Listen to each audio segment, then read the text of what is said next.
I'm your host, Annie Bowles, and this is News du Jour.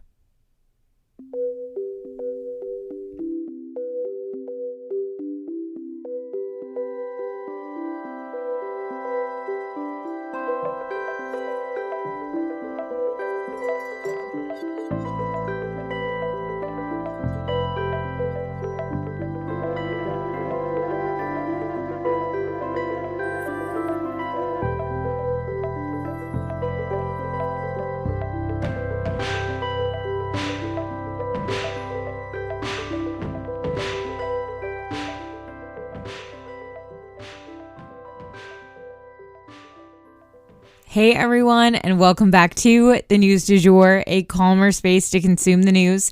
So I'm going to make this episode real quick for you guys because I am running off to watch all of the Met Gala coverage for you guys.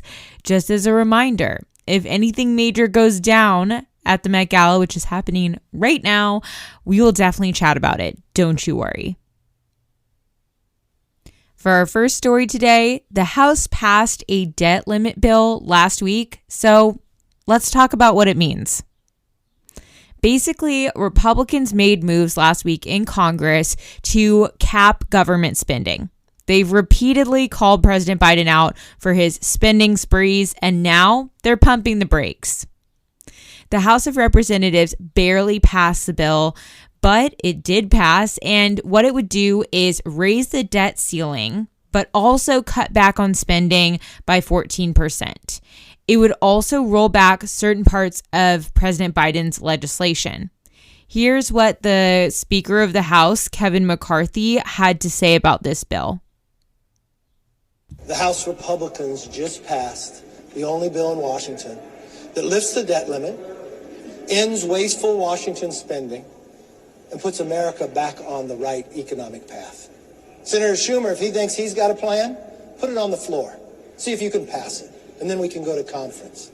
But now, the president can no longer put this economy in jeopardy. We lifted the debt limit. We've sent it to the Senate. We've done our job. So as you guys heard, he challenged his Democratic opponents to pass a version of their own bill so that they could get together and discuss and maybe come to the middle. We'll have to wait and see if they decide to take him up on that or not, and what they come up with, and whether it would be passable. Definitely stay tuned. And next up, speaking of the economy, First Republic Bank will now be JPMorgan Chase. Yesterday morning, First Republic Bank was seized by regulators and sold to JPMorgan. As I'm sure you guys remember, two other smaller banks have also collapsed as of late. First Republic had 84 branches across 8 different states, and now they will all be converted to JPMorgan banks. First Republic has a lot of losses that will be covered by insurance, but the feds are also providing $50 billion in assistance for this deal. Basically, it seems that the bank had no interested buyers or ones where the deals didn't make sense, and they honestly just would have fallen flat if the government hadn't intervened to broker a deal with JPMorgan Chase. First Republic had a ton of losses, as we said, and no one wanted to take those on. Let's hope that this will be the last bank to fall. We'll definitely keep you guys posted.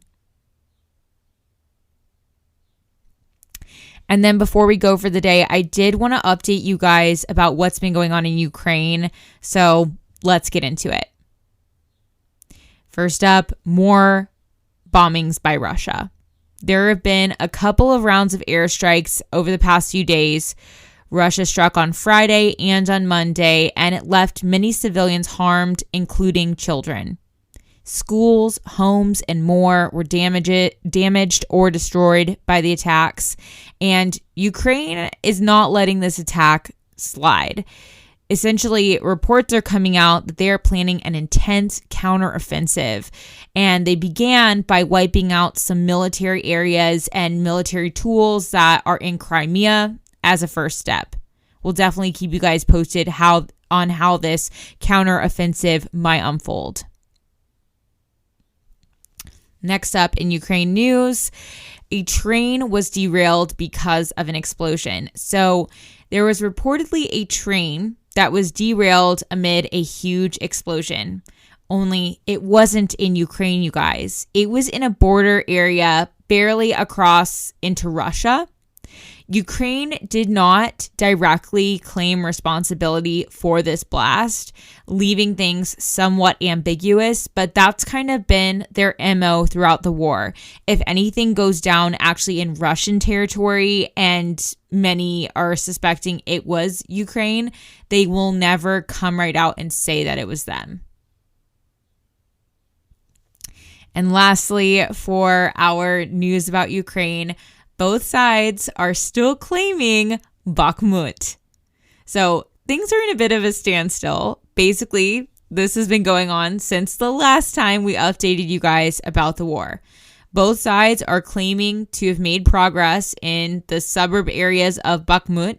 And in fact, both are claiming to have control there, which obviously is impossible. But it's also impossible for the U.S. or really any other outside entity to confirm or deny any of these claims. It's simply too messy there right now for us to know for sure. Everything is remaining unverified.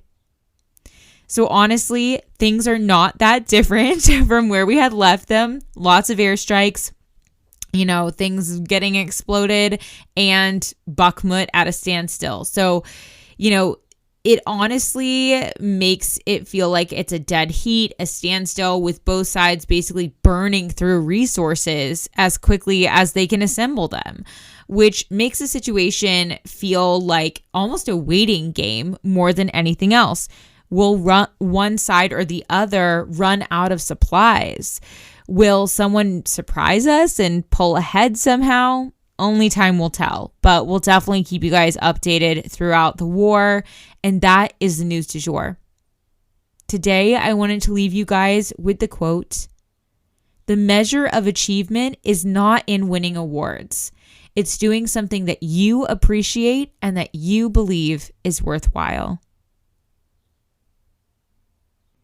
If you enjoyed this episode, please subscribe on whatever podcast platform you use to listen.